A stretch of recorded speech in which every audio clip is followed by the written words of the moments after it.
great event so far. Let's find out who's here to remember and who's here to learn. So, by a cheer, who remembers the 1990s? That was an impressive amount of boys, considering that everyone's a little bit older now, and we all had to be up very early this morning. And who was born after the 1990s but is here to find out about it? Let's have some noise! Not a bad effort, but I think the 90s crowd wins it. So in theory you heard the Shadows of the Empire soundtrack when you came in, but I did not set it up correctly, so you didn't. But we're going to talk Shadows. We're going to talk special editions. If you were there in the 1990s, we're going to have more nostalgia than seeing your first ever Star Wars action figure again. If you were too young to experience it yourself, this will be a fascinating look back at when Star Wars was not streaming on Disney Plus every single week. Some of the video clips you'll see later are not necessarily in the greatest of quality, but hopefully they're still worth seeing to get a taste of a different era. It's an absolute privilege to be speaking to you here at Star Wars Celebration Japan. It's my first time in Tokyo and the city is absolutely amazing. My name is Graham E. Hancock. I'm a huge Star Wars fan and a LEGO expert. I'm the editor of Blocks magazine and an author. My most recent book being LEGO Star Wars The Force of Creativity. And the regular edition of that launches in a few days on April 24th. It's all about how the LEGO Group and Lucasfilm collaborate to make amazing models, minifigures, entertainment and experiences. And there's a foreword by Billy D. Williams, the smoothest scoundrel in the galaxy. Now the first time I signed a contract for a book was the same week that the Galactic Star Cruiser opened for bookings. So I decided it was the will of the Force and did the most irresponsible thing I could and blew the money on that. But let's cast our minds back into the decades, when there was not a dedicated Star Wars hotel, to when there was very little Star Wars at all. We might even call them dark times. So Lucasfilm begins the 1990s with a big announcement. A certain film is going into production. That film is, of course, Red Tails. Lucasfilm announces that Red Tails will be ready for release in 1992. It wasn't. The film was released 20 years later in 2012 and tells the story of the Tuskegee Airmen fighter pilots during World War II. Another project gets off the ground more quickly though. Lou Aronica, the Phantom Books, wants to publish sequels to the classic trilogy. He writes to Lucasfilm in hopes of getting a deal. And meanwhile, Howard Rothman at Lucasfilm is looking for a publisher to start releasing Star Wars fiction. George Lucas has a few areas that he wants the new fiction to avoid, but he approves a deal that will see sequels to the classic trilogy published. We all know where this is heading. In May 1991, Heir to the Empire by Timothy Zahn was published. It introduces characters who become fan favourites, including Grand Admiral Thrawn, Mara Jade, and Talon Karrde. The story sets up a post-Jedi galaxy, challenges accessible to the Republic, the war not being over, Luke Skywalker figuring out how to be a Jedi without a mentor. This is the book that names Morrison's, and George Lucas accepts the name and uses it in Phantom Menace. It's an absolute page-turner, and the reason Timothy Zahn is such a successful Star Wars author is because he writes it like a film. As you're reading the book, you can almost picture the movie happening in your head. Heir to the Empire did a lot of things that we now take for granted, and those are the reasons it was so successful. Grand Admiral Thrawn became so beloved because he is so different to the Emperor, Darth Vader and Tarkin. He's calm, methodical, he's patient with his underlings, he's a different type of Imperial. Likewise, Admiral Kellier gives us a different understanding of the Imperial officers to what we get from the films. And that continues in other expanded universe stories with Imperial bad guys like Yizan Izard, Warlord Zinja and Admiral Dala. Fresh types of Imperials who are clearly different to those from the original movies can now be seen with characters like Director Krennic in Rogue One, Major Partagaz in Andor, and the Client in Mandalorian. And then of course Thrawn himself was introduced in Star Wars Rebels and is now an integral part of Ahsoka. Heir to the Empire was the first book of the beautifully paced trilogy. It was followed by Dark Forces Rising in 1992 and The Last Command in 1993. And that trilogy was the starting base for every other story set after Return of the Jedi grew from. Rewinding a bit to 1988, Tom Leach went to George Lucas proposing a new Star Wars comic book series that he'll write and Cam Kennedy will illustrate, and those new comics are approved. Tom's idea about the rise of Darth Vader is rejected by Lucasfilm, so he instead focuses on the post-Return of the Jedi era. He wants to explore the light and dark sides of the Force, so comes up with the idea that Palpatine has returned. In this case though, the Emperor uses essence transfer to place his consciousness in a young body. As you can see, in the 1990 Marvel Age preview, the publisher announces Dark Empire for release later that year. The new management at Marvel puts the project in limbo. Fortunately, when Dark Empire is cancelled by Marvel, Dark Horse Comics steps in. Dark Horse is a young, lean publisher run by Mike Richardson and Randy Stradley. The first issue of Dark Empire is published in December 1991, and like Heir to the Empire is a massive success. Cam Kennedy's artwork gets a lot of praise. Dave Dorman paints the covers of the comics, and George Lucas takes advantage of his option to buy the original art. Lucas Licensing's Lucy Wilson remembers George Lucas coming up to her after it was published and saying that he would never have known the Emperor. And she says to him, "How am I supposed to know that? You don't want to be involved in this stuff." After that, she sends him memos summarising what the plans are for the comics and novels. The plot of Dark Empire sees the reborn Emperor leading the Imperial forces against the New Republic using enormous world devastators, while Jabba's heirs put out bounties on Han Solo and Leia. Luke Skywalker is at the risk of the dark side when he becomes the reborn Emperor's apprentice, although his ultimate goal is to defeat the Emperor again. Dark Empire is one of those stories that gets a mixed response today. There are those who still love it, some who aren't keen on the Clone Emperor storyline, and others who feel it hasn't aged well. But what is undeniable is that it kick-started the return of Star Wars comics, and allowed some of the more nuanced and layered storytelling that would come along later. Dark Empire had two sequels that continue the story, Dark Empire 2 and Empire's End, and of course it had a very direct impact on the modern era of Star Wars when the Emperor returned in The Rise of Skywalker. A more subtle influence is that it reveals Boba Fett survived the Sarlacc because the creature found him indigestible. That is one of those ideas introduced in the expanded universe that has just felt completely part of Star Wars and of course became canon in The Mandalorian and the Book of Boba Fett. Now today, if you want to buy a nice Star Wars item, you can have it delivered to your home really quickly, sometimes within a day. But in the 1990s, when not everyone had a home PC, let alone an internet-connected one, mail order was typically done through paper catalogues. One exception to paper catalogues was of course QVC, the television shopping channel. It launches in America in 1986 and in the UK in 1993. What's important to us though is that the first Star Wars special airs in America in October 1992 and had a very special guest. And I think you'll be surprised when you see who they were able to get for it.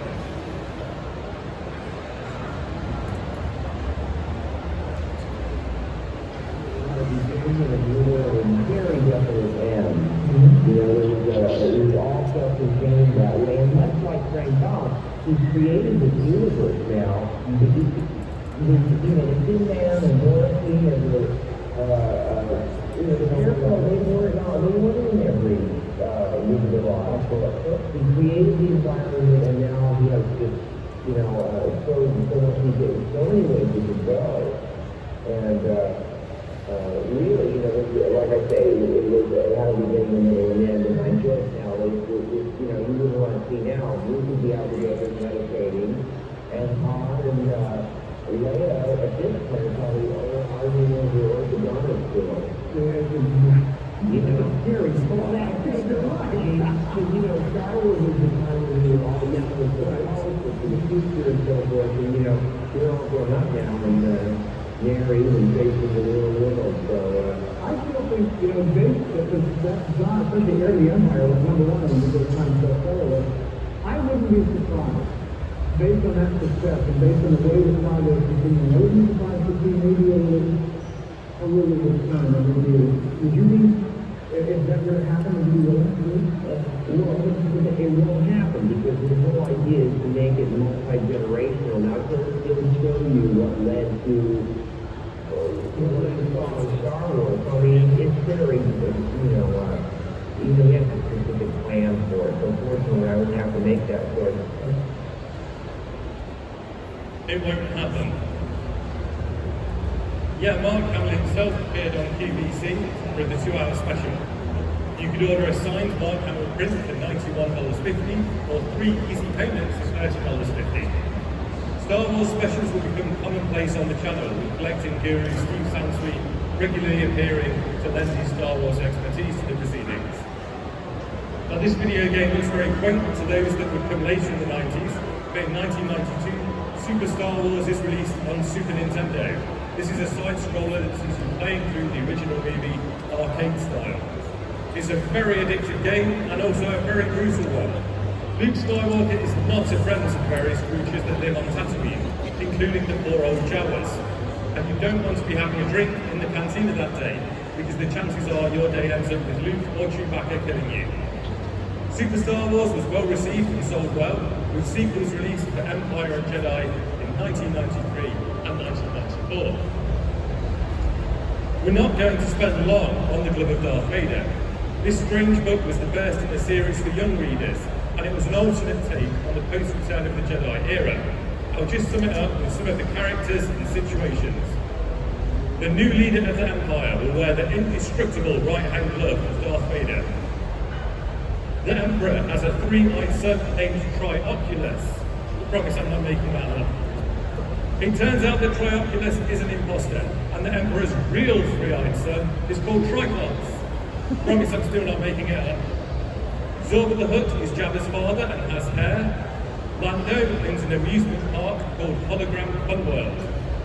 And if you want some Star Wars weirdness, those little books are fun diversions, but even the audience of children will probably spot the plot holes. So now we move on to something that I do not feel qualified to talk about here in Tokyo, the George Lucas Super Live Adventure. Here's the television advert for it.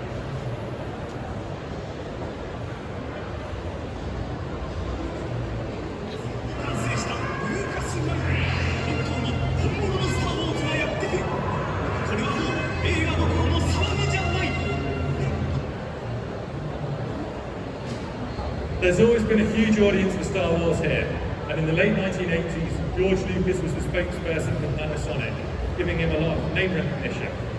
Kenny Film licenses the rights from Lucasfilm to put on an arena show that would be the George Lucas Super Live Adventure.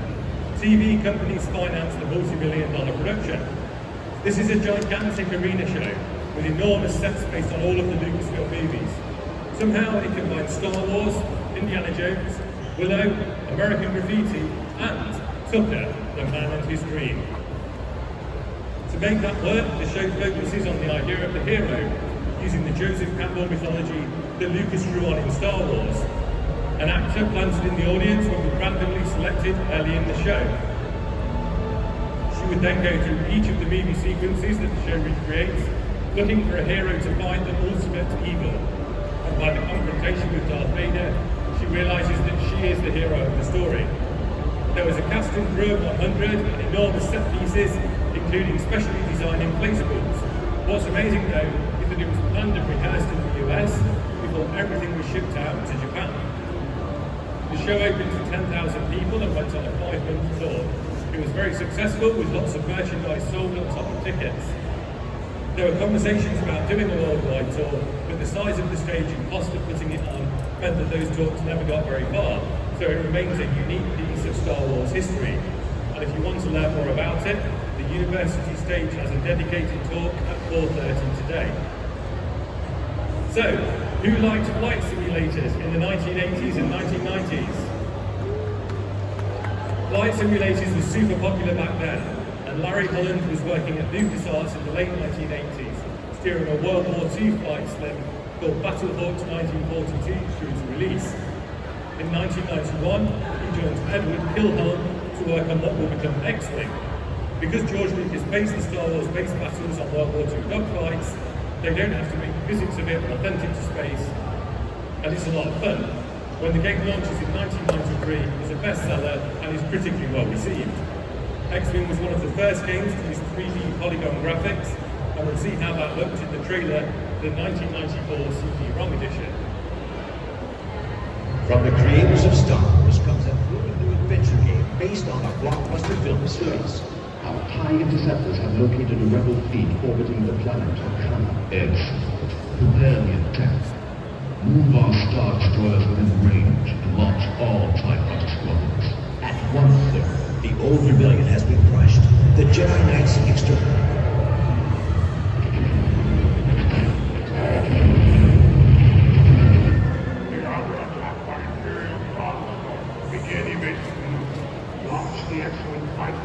A small and scattered resistance is rising up. Brave Starfighter pilots are needed now.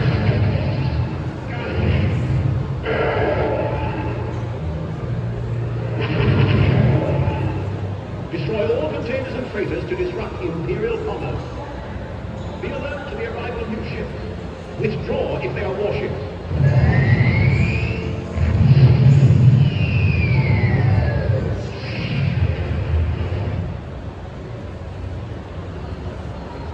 The CD-ROM version was based on the updated engine used for TIE Fighter, which was the sequel to X-Wing, released in 1994. This incorporates EU characters like Thrawn, showing how the different media is starting to feel cohesive. 2 more games were released in the series, X-Wing vs TIE Fighter in 1997 and X-Wing Alliance in 1999. They continue to improve on the previous entries and were all well received. What's important about this series is that it shows how, with the universe as vast as Star Wars, you can just focus on one aspect and do it well. If you think about Battlefront, Jedi Fallen Order, or Squadrons, they all hone in on one specific thing that you wanted about in Star Wars and execute it to a very high standard, instead of trying to deliver everything from the movies. Another game that was commercially successful in 1993 is Rebel Assault. Although the reviews aren't as good, partly because it doesn't do one thing well, but on the flip side, it does deliver a whole Star Wars movie experience. The thing that's important in the 1990s is that video games are looking more cinematic. Cutscenes, better music, actual dialogue, first-person viewpoint, all of these things make them feel closer to movies. Each medium has its benefits and drawbacks, but the strength of games is that they really draw you into that film experience. Star Wars Rebel Assault is the first Star Wars CD-ROM and has an odd storyline, as is common for movie-inspired video games in the 1990s. It goes alongside A New Hope and sometimes contradicts what happens in the film, especially when your Rookie One character destroys the Death Star. 1995's Rebel Assault 2 The Hidden Empire is more memorable because for the first time there are live-action cutscenes that use actual movie costumes and props. It's a rail shooter where you follow a set path that control aiming, shooting and dodging, with some flight missions thrown in like its predecessor. Like its predecessor, it sold well but the reviews weren't great. The plot makes more sense than the first game, but it's still odd and the game is really easy. That said, there is fun to be found in Rebel Assault 2, including this brilliant introductory sequence where you follow a manned droid around a Star Destroyer and see from its perspective. The success of the Empire encourages Bantam to recruit authors to start writing more Star Wars novels. The authors would just call each other up to check what was going on. For example, Kevin J. Anderson telephoned Timothy Zahn to discuss what he might do in the Jedi Academy trilogy. Lou Aronica said later that the number of books grew too quickly, which led to them not all being up to the same standard. In 1994 alone, there is The Truce of Baccarat, Jedi Search, Dark Apprentice, The Courtship of Princess Leia, Champions of the Force, and The Crystal Star. And throughout the 1990s, the novels continued to be released at that pace. No doubt you have your own favourites, and some that you're not so fond of. It's fair to say that some authors really captured the tone and essence of Star Wars, others perhaps not so successful. What was consistently great though is the Drew Struzan covers that the novels had during this period. Beautiful artwork that really evokes the feel of the movies. So in 1994, Lucasfilm has a big announcement. A certain film is going into production. This time, it is indeed the first of the Star Wars prequel trilogy. I've got the stories done. George Lucas told Entertainment Weekly that deadpanned, but I have to write the screenplay, so that's a deterrent.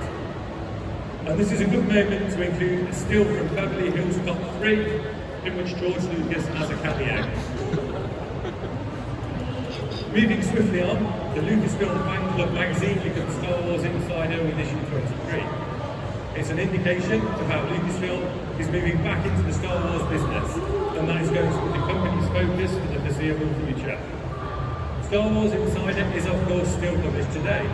It's amazing that it has been going this long, providing extra context and insight into Star Wars, giving us all an extra appreciation of the creativity behind it. Star Wars Galaxy magazine also launches that year with more of a focus on the expanded universe and collectibles. Dark Forces arrives in 1995 and is a very visceral video game experience. Players take on the role of Kyle Katarn, a mercenary who finds himself on the side of the Rebel Alliance.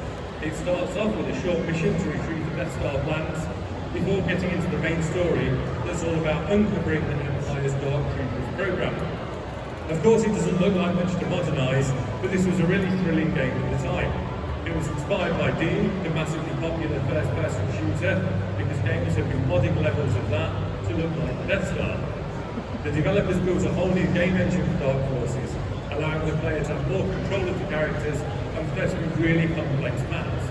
I'm sure anyone who played it remembers going up and down in elevators.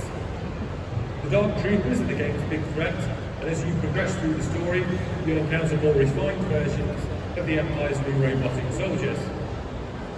This is of course another example of a 1990s story influencing modern Star Wars, as the Dark Troopers turned up in The Mandalorian, although the technology has improved a little bit since 1995.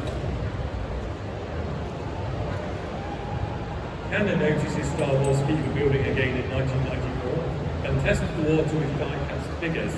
After they prove a hit, the company brings back the 4-inch action figure line that ran out of steam in the mid-1980s. The Star Wars Power of the Force collection. Darth Vader leads an evil empire towards universal domination. Join the brave rebellion of Luke Skywalker, Han Solo and Chewbacca, and Jedi Obi-Wan Kenobi. Can you stop the Empire? Star Wars Power of the Force collection for Canon. The new 1995 line is timed to coincide with the home video re-release of the film. The packaging is very modern, it doesn't look anything like the previous iteration. The first figures are especially memorable because Luke Skywalker, Han Solo and Chewbacca are all ridiculously ripped. It's hard to believe now that the modern line has been going for so long, but initially there were only 10 basic action figures. One oddity that did show up was a Toys R Us exclusive set of figures based on 4 vintage figures. At the time this upset a lot of vintage action figure collectors, but today of course the retro collection revisits the old vintage style and is super popular. There was some weird stuff going on with the deluxe figures too. The strange thing on Han Solo's back is apparently smuggler gear. Luke Skywalker is riding on a desert skiff, which has a little bit more logic to it, although presumably it requires a lot of balance to use, and perhaps that's why he's been spending so much time at the gym. While the figures are all new, the many vehicles that are launching are the original vintage models updated for the 1990s. There's huge demand. Figures are selling out everywhere. In summer 1996, Tom McGrath, the Vice President of Boy Toys at Kenner, says we underestimated the huge demand and had to play catch-up for a while. For those of us who missed out on the original vintage figures, having the opportunity to build our own collection of action figures was amazing. And over the next few years, there will be some changes to the action figures. The packaging switched from red to green, and foil stickers were added to the card backs. Importantly though, after the first wave of action figures, the proportions improved and they were much less muscular and looked more like the characters from the film. There were some nice additional products released. Cinema Scenes had 3 figures that recreated a specific moment from the film, while creature sets were a chance to get something bigger like Jabba the Hutt or a Wampa. And there was a huge marketing push in 1995 for the final ever release of the classic Star Wars trilogy on video. For those who remember, for those who will never forget, and for a whole new generation who will experience it for the very first time.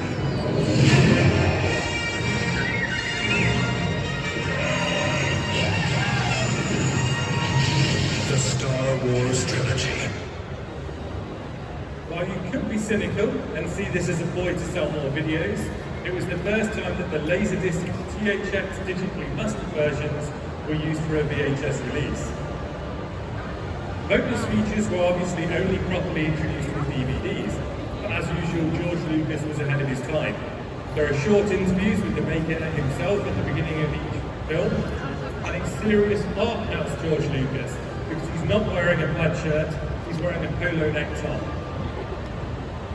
Inspired by the mention of Rogue Squadron in Heir to the Empire and the X-Wing video game, Michael A. Stackpole writes the story outlines for the first X-Wing Rogue Squadron comic books in 1995, which take place after Return of the Jedi. These lead into the writer's X-Wing novels, which tell the story of Wedge Antilles forming Rogue Squadron as they work to help the New Republic retake territory from the Empire and eventually take Coruscant. Aaron Alston takes over writing duties in 1998, with the main focus switching from Wraith Squadron as they take on the Warlord Zinja. We'll start 1996 with a brief commercial break. 6 of our TIE fighters have been destroyed. Regrettably, our radar base has fallen into rebel hands. Vader, maybe you should try one of these. They're actually help you breathe more easily. Cucumbers really do help you breathe more easily. They taste great. But they got 350 flavors. That was a weird one. In 1996, Shadows of the Empire is the movie without the movie. There's a novel, a comic, video game, toys. Howard Rothman, then Vice President of Lucas Licensing, remembered thinking, wouldn't it be interesting if they all complemented each other, and all these media united into a single galvanizing story. And to do that, it had to be a very special story set in the time period of the original trilogy. That's an ambitious concept. And in June 1994, Rothman gets together with Director of Publishing Lucy Wilson and LucasArts head designer John Knowles to start planning it all out. They establish what the novel will cover first, so they can then figure out the comic books and the video game. And it's going to set between Empire and Jedi. Steve Perry is hired to write the novel, and he starts to flesh out Prince Shizor as a character.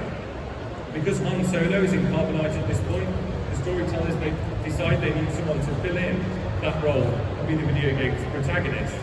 The character is the mercenary with rebellion sympathies, Dash Rendar. More development is going into this than the typical expanded universe book. A young talent at Lucasfilm designs Dash Rendar's Outrider and Prince Shizor's Virago. His name is Doug Chang. I hope he's carved out a successful career wherever he is today. The novel follows Prince Shizor's plans to replace Darth Vader as the Emperor's main guy, while Luke Skywalker continues to develop his Jedi skills. The 6-part comic book series focuses on bounty hunters, while Boba Fett is having a difficult time getting Han Solo back to Jabba the Hutt. You play as Dash Rendar in the N64 video game, mainly first person, but also sometimes piloting a snow speeder or a swoop bike. Other merchandise launches, including action figures, micro machines, statues, a source book, making of book, and the Prince Shizor latex mask. Google that one if you want to see something weird and creepy. Prepare yourself for Star Wars Shadows of the Empire. Prepare to start active engines and move from the Makuhari Shizor schemes to replace Darth Vader as the Emperor's second in command. With Han Solo held frozen in carbonite by bounty hunter Boba Fett, it's the rebellion's darkest hour. Now, join Jedi warrior Luke Skywalker, our charge of Chewbacca, and go undercover with heroic pilot Dash Rendar and his booming Outrider. Han Solo be freed and Shizor be stopped. Star Wars Shadows of the Empire. Look for the authentic figures and vehicles from Canada. Something tells me that they will not ILM visual effects. So I have a tangent to wrap up this section on Shadows of the Empire. When I was reading old interviews with Steve Perry, I found a great quote about interacting with fans online in the mid-1990s. He said, Those who are heavily into news groups and online services tend to be pretty vocal in their likes and dislikes. We might think things have changed a lot, but in some ways things are very much the same. One of the beloved things that came out around the time of the classic trilogy were the radio dramas that adapted A New Hope and The Empire Strikes Back, but there was never one for Return of the Jedi.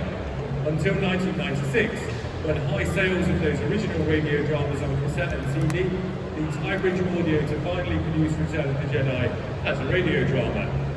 Brian Daly once again adapts the film to the format, but tragically passes away just as recording is completed, and the audio drama is dedicated to his memory. While in many ways the audio drama feels like a throwback to the other two, it is also very much a product of 1990 Star Wars. It ties into Shadows of the Empire with Luke instructing his lightsaber, and there's also a nod to Mara Jade, referencing a short story by Timothy Zahn that has her undercover in Jabba's palace. The series is broadcast on public radio in the US and released on CD. A little website called StarWars.com launches in November 1996. It promises, "This will be the place to come to get all the most current and accurate news about the Star Wars universe. You'll also get an inside look at the Star Wars Trilogy Special Edition and the making of the Star Wars prequels. Each section of the website is themed around a different planet. So Dagobah was home to activities for children, Tatooine was the site map, all websites had a site map in the 1990s, the Death Star has the latest movie news, and Hoth provides links to other Lucasfilm websites. The website would really come into its own though in 1997 with Anatomy of a Dewback. This video series went into detail about how the Sand Troopers hunt for the droids was created in the special edition and really showed the value of what an official website can offer. This shows how pioneering StarWars.com is. Years before video content is standard, when the website is just a year old, it's going beyond text and images. By 1998, the website is sharing updates about the prequels. George Lucas is really clever about allowing a trickle of information. It felt like we were getting loads of news because we were getting little glimpses of Coruscant, a look at the Jedi Council chamber, but in reality they were just little tastes of the filmmaking process. There have been known since 1995 that a re-release of Star Wars A New Hope was planned for the 20th anniversary, and by the end of the year it was confirmed that the film wasn't just going to be cleaned up, but there was going to be new footage and effects added to the movie. In 1996, it was confirmed that The Empire Strikes Back and The Return of the Jedi would also be enhanced and re-released.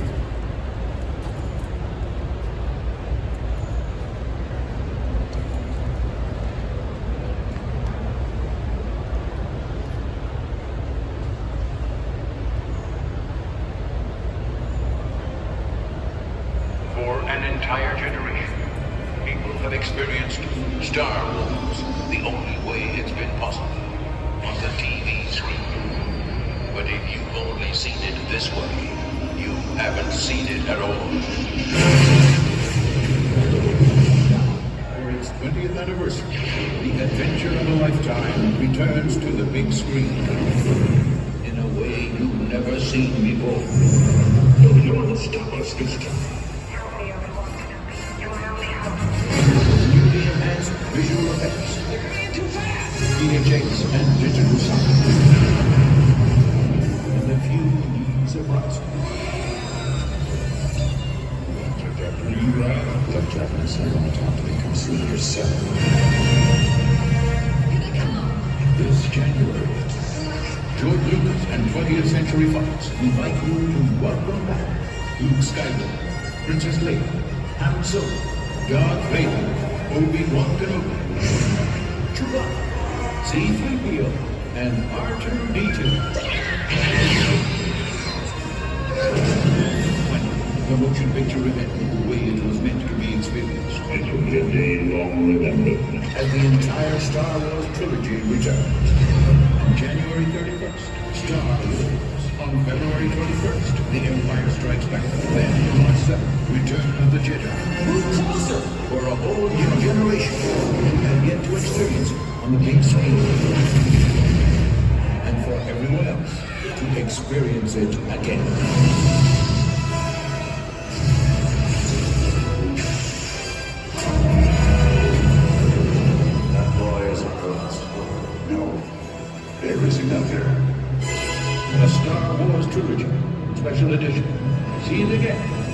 for the first time.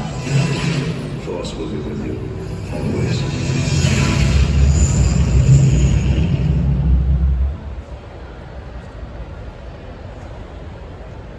A New Hope took $35 million during its opening weekend, a huge gross considering it was a 20-year-old film. The novels, comics, toys and games had already captured the attention of fans, but the special edition releases sought to put the films at the front of moviegoers' nights, ready for Star Wars to really return with the prequels. Of course, the special editions proved controversial because of the changes made to the movies. George Lucas felt that he had been constrained by technology in the 70s and wanted to try out some of the new tools he'd be using on the prequels. Changes to A New Hope included an expanded arrival at Mos Eisley, more sandtroopers and dewbacks searching for the droids, new creatures in the cantina, and more ships during the Death Star battle. The most controversial of all, of course, was the confrontation between Han Solo and Greedo. We got our first on-screen look at Coruscant in the new celebration that concludes Return of the Jedi. The special edition movies were released on VHS in August of 1997, and those movies have never been available in that particular version on anything more modern, because further changes were made by the time they were released on DVD in 2004. Despite the controversy around the changes, for fans who have only seen the films on VHS, seeing them on the big screen was a huge deal. It's something special to see these films in a cinema on a massive screen with an awesome sound and an audience all around you. Now, let's get weird again.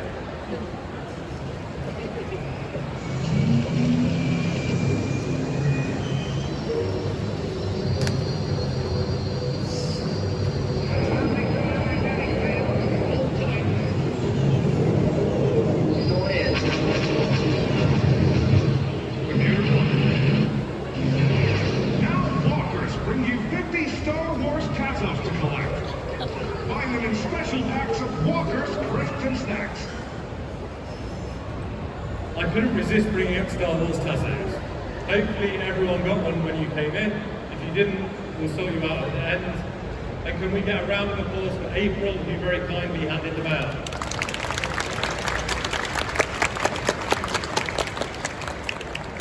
So these were part of the promotional push for the Star Wars special editions. In the mid-1990s, there was a huge playground craze for pods. Pods were cardboard discs that you stacked up, used a chunky plastic disc to slam them to see how many you could flip over. But most people just collected them rather than playing the game. Walker's Crisps decided to do their own version, and in every bag of crisps, you got a free Tazo. But instead of cardboard, they're made of plastic, and for some reason, they have slits in the side so you can build things with them. People collected the sets and bought this folder to put them in. And like everything in the 1990s, it was labelled limited edition.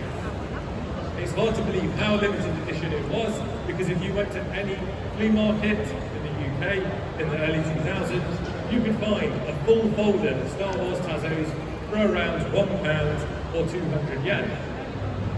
It was one of those fun symbols of something that was a huge craze, a huge hit, but then immediately became worthless.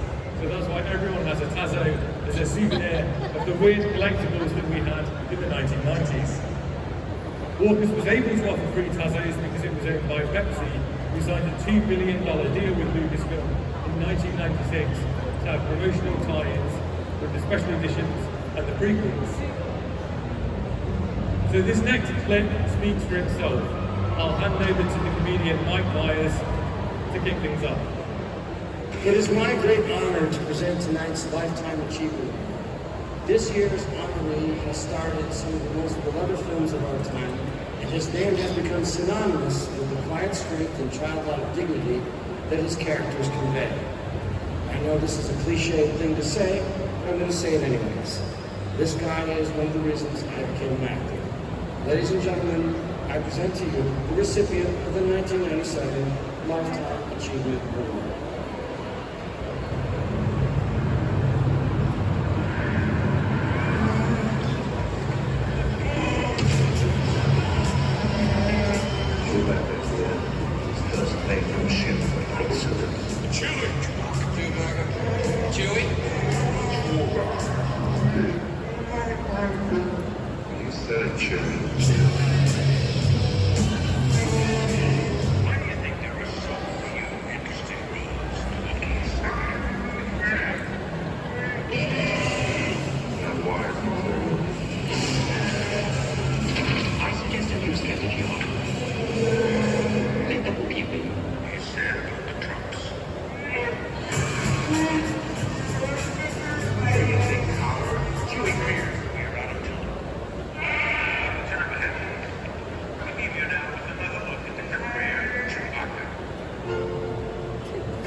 as good as you. Baby, you're the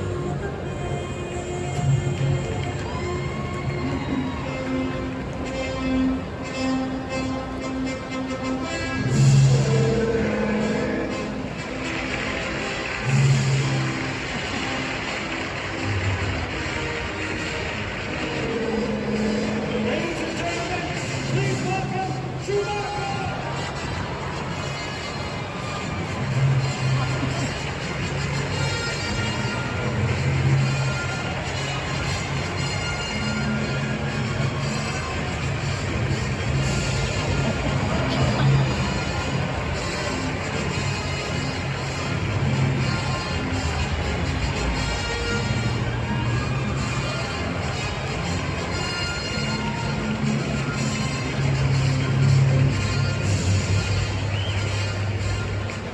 I'm so grateful to have worked with Chewbacca, not just because we both had hair issues, he had too much and I had two buns, but because he's one of the kindest, gentlest creatures I've ever worked with. I only wish we had love scenes. So it's my great pleasure and privilege to present this Lifetime Achievement Award to my friend, co-star, and giant in this industry, Chewbacca.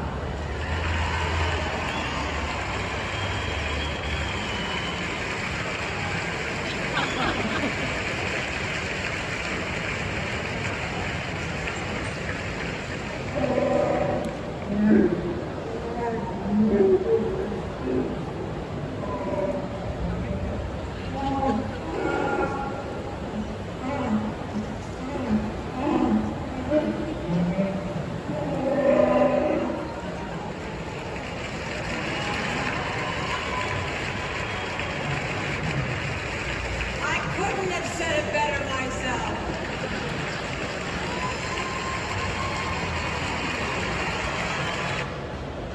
That was indeed the late Peter Mayhew in the costume, finally receiving his medal from Carrie Fisher at the MTV Movie Awards, 20 years after Luke and Han got theirs in A New Hope.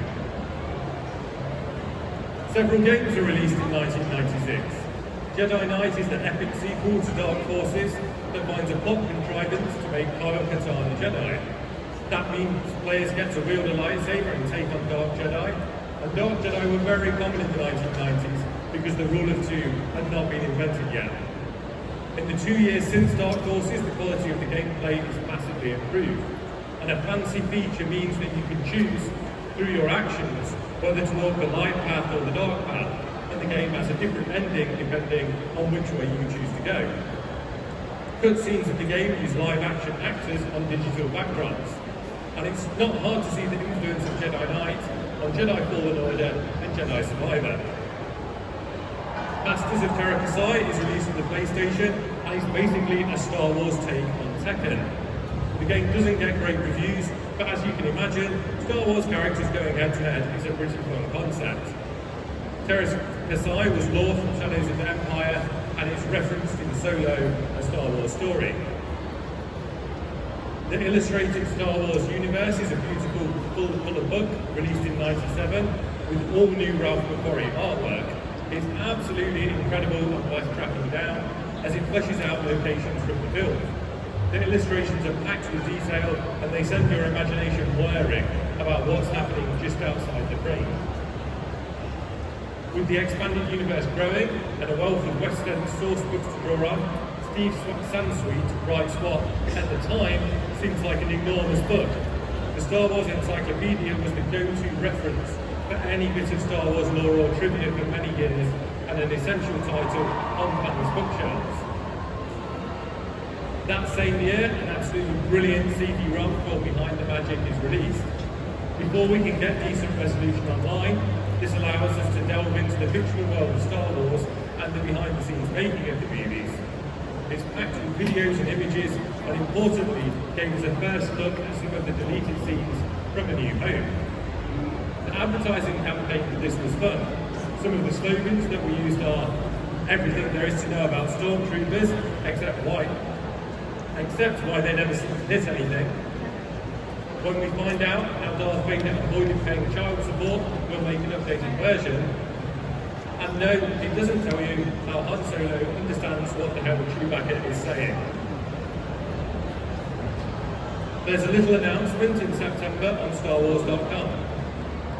We're happy to report that George Lucas has decided to name the new movie Star Wars Episode 1: The Phantom Menace. As announced earlier, the new movie will appear in theatres in the United States and Canada on May 21st, 1999. Audiences in the UK and Japan will have to wait until July, which proved to be plenty of time for the soundtrack to spoil part of the ending. Hasbro teases us with toys in November, giving us the tiniest taste of the film.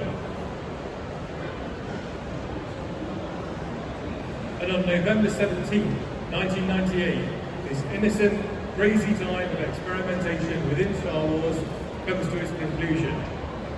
Now be patient, because I'm afraid this is one of those things that we'll just have to wait for.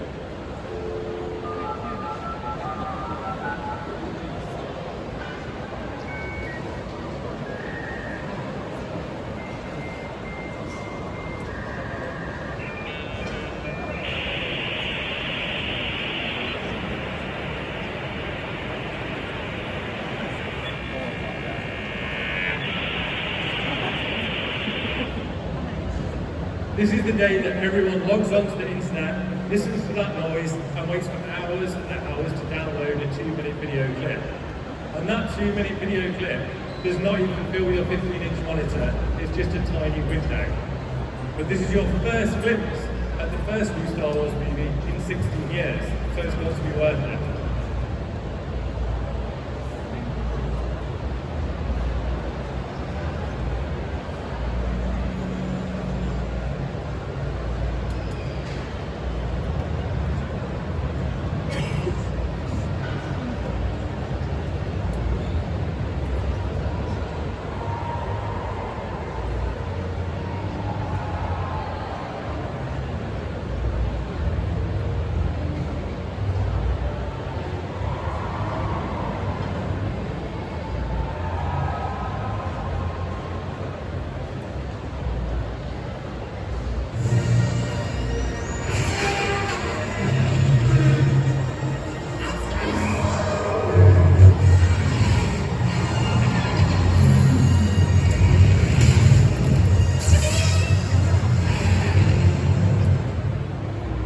You refer to the prophecy of the one who will bring balance to the force. I believe it's this door. It's easy to fly. The force is unusually strong. It's mountain. Anakin! Tell us to take off! What is your question? You sure about this? Trusting our fate to a good how we know? Anakin Skywalker, meet Kenobi. I sense much fear in there. The boy is dangerous. They all sense it. Why can't you? Fear is the power of the dark side. Fear leads to anger. Anger leads to hate. Hate leads to suffering.